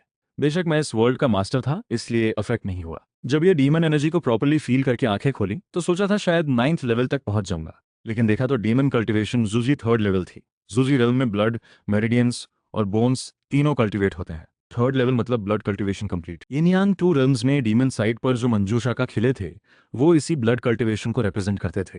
अब इस लेवल पर चिन म्याओदिंग से ब्लड फॉग की हेल्प के बिना भी फेस टू फेस जीत सकता था। टियानहांग होली बॉडी जूजी रेल्म में अनडिफीटेड था। चिन मियाओदिंग जैसी टैलेंटेड कल्टीवेटर की स्पिरिचुअल सी एक लेक जितनी होगी, लेकिन मेरी स्पिरिचुअल सी डीमन साइड की हाफ भी ओशन जितनी थी। मेरिडियंस और बोन्स की कल्टीवेशन अब टाइम लगाकर करनी होगी। Tianhuang holy body fast growth handle कर सकती है, लेकिन इतना टाइम नहीं था। इनर विजन से निकला। कितना टाइम गया पता नहीं, लेकिन पिछली बार शानलिंग स्प्रिंग में जितना था उससे ज्यादा जरूर था। आंखें खोलकर अपनी करंट स्ट्रेंथ फील की, सेटिस्फाइड होकर सिर हिलाया। अब वापस जाने का वक्त था। तभी दूर से एक फिगर आती दिखी। चीन मियाओदिंग थी। चेहरा थका हुआ था। मुझे देखते ही उसकी आंखें वाइड हो गईं, जैसे बिलीव नहीं हो रहा था। उसने धीरे से पूछा, जुन शिमे, सच में तुम हो? चीन शिमे, तुम यहाँ कैसे? मेरा जवाब सुनकर चीन मियाओदिंग ने राहत की सांस ली, जैसे कोई खोई हुई चीज मिल गई हो। धीरे से बोली, ठीक हो, बस यही काफी है। इतना कहते ही उसके दोनों पांव जवाब दे गए और वो बेहोश हो गिर गई। मैं भी हैरान हो गया। तुरंत उसकी बॉडी चेक की, बस थकान थी, कुछ बैटल वुंड्स भी थे। लगता था काफी देर से ढूंढती रही थी। थोड़ी देर बाद चिन मियाओदिंग होश में आई। घबराकर चारों तरफ देखा। मुझे देखा तो काम हुई, सपना नहीं था, सच में मिल गए। चीन शिमे, यह अचानक इतनी केयर कैसे? चीन मियाओदिंग की भौहें थोड़ी सिकुड़ी, थोड़ा अनकंफर्टेबल होकर बोली, सब तुम्हें 1 महीने से ढूंढ रहे हैं। अगर और नहीं मिलते तो युन सीनियर पूरा सीक्रेट रेल्म उलट देती। 1 महीना हो गया? हाँ, और ये बताओ यहाँ तक कैसे पहुंचे? उस डीमन के बाद क्या हुआ? मैं थोड़ा चुप रहा। जल्दी से कोई रीजन सोचना था, लेकिन चीन मियाओदिंग को लगा यह चुप्पी डिफीट की शर्म है। उसने भी कुछ नहीं पूछा। चीन मियाओदिंग का यही नेचर था। फ्रेंड्स नहीं थे, लोगों से इंटरेक्ट करना नहीं आता था। काफी देर बाद मैंने ठंडी सांस लेकर कहा, बस लड़ा, हारा, जान बची। उठा तो रास्ता नहीं पता था। चीन मियाओदिंग कुछ सोचती सी चुप हो गई। वैसे भी कम बोलती थी। फिर धीरे से पूछा, उस दिन तुमने मुझे क्यों धकेला? मैं वहां रहती तो शायद हेल्प कर सकती थी। मैंने पलटकर चीन मियाओदिंग की तरफ देखा और हल्के से मुस्कुराया। चिन शिमय, तुम लड़की हो। इतने डेंजरस सिचुएशन में लड़की को रिस्क लेने दूं, ये नहीं हो सकता। वो सिंपल और वार्म स्माइल देखकर चिन मियाओदिंग एक पल के लिए फ्रीज हो गई। उसने नजर हटाते हुए कहा, लड़की है तो रिस्क नहीं ले सकती? तुम हमें कमजोर समझते हो? मैंने हल्के से कहा, मैं ऐसा कहाँ कह रहा हूँ। बस उस वक्त तुम और शाओशिमे दोनों पहले से इंजर्ड थी। दिमाग में आया और धकेल दिया। वैसे शाओशिमे ठीक तो है? चुन मियाओदिंग ने नजर नीचे की। थोड़ी देर बाद बोली, वो ठीक है, बस तुम्हारी बहुत फिकार कर रही थी। ठीक है, यही काफी है। वैसे तुमने मेरी जान बचाई। उस डीमन की पावर देखी थी, सीधे फेस करते तो शायद बच नहीं पाती, इसलिए शुक्रिया। चिन मियाओदिंग ने ऑकवर्ड होकर नजर फेर ली। मैंने मुस्कुराते हुए कहा, शिमे चलते हैं। जूजन शिमे, एक मैजिकल वेपन लेना मेरी तरफ से, वरना यह एहसान मन पर रहेगा। मैंने तुरंत थोड़ा नाराज होकर कहा, शिमे ये क्या बात हुई? मैंने हेल्प की तो वेपन लोगे? मुझे इतना लालची समझते हो? ये जानता था वो किसी पर डिपेंड नहीं करती, किसी का एहसान नहीं रखती, इसीलिए यह फेवर उस पर रहने देना था। कीन मियाओदिंग कुछ और नहीं बोल सकी। दोनों चुपचाप वापस चल दिए। ये चैप्टर तो खत्म हुआ, लेकिन जानता था एल्डर्स के बहुत सारे सवाल आने वाले थे। सीक्रेट रेल में एक ब्लड डीमन आया, सब एक्सप्लेन करना होगा। जब वापस ग्रुप में पहुंचा तो शाओ पिन्यान ने मुझे देखते ही दौड़कर हक कर लिया। धीरे धीरे रोते हुए बोली, शिष्य भाई ठीक हो, बस यही काफी है। वो हक बहुत टाइट था। पता नहीं क्यों, लेकिन उसकी फीलिंग्स उस मोमेंट में जेन्युइन लग रही थी।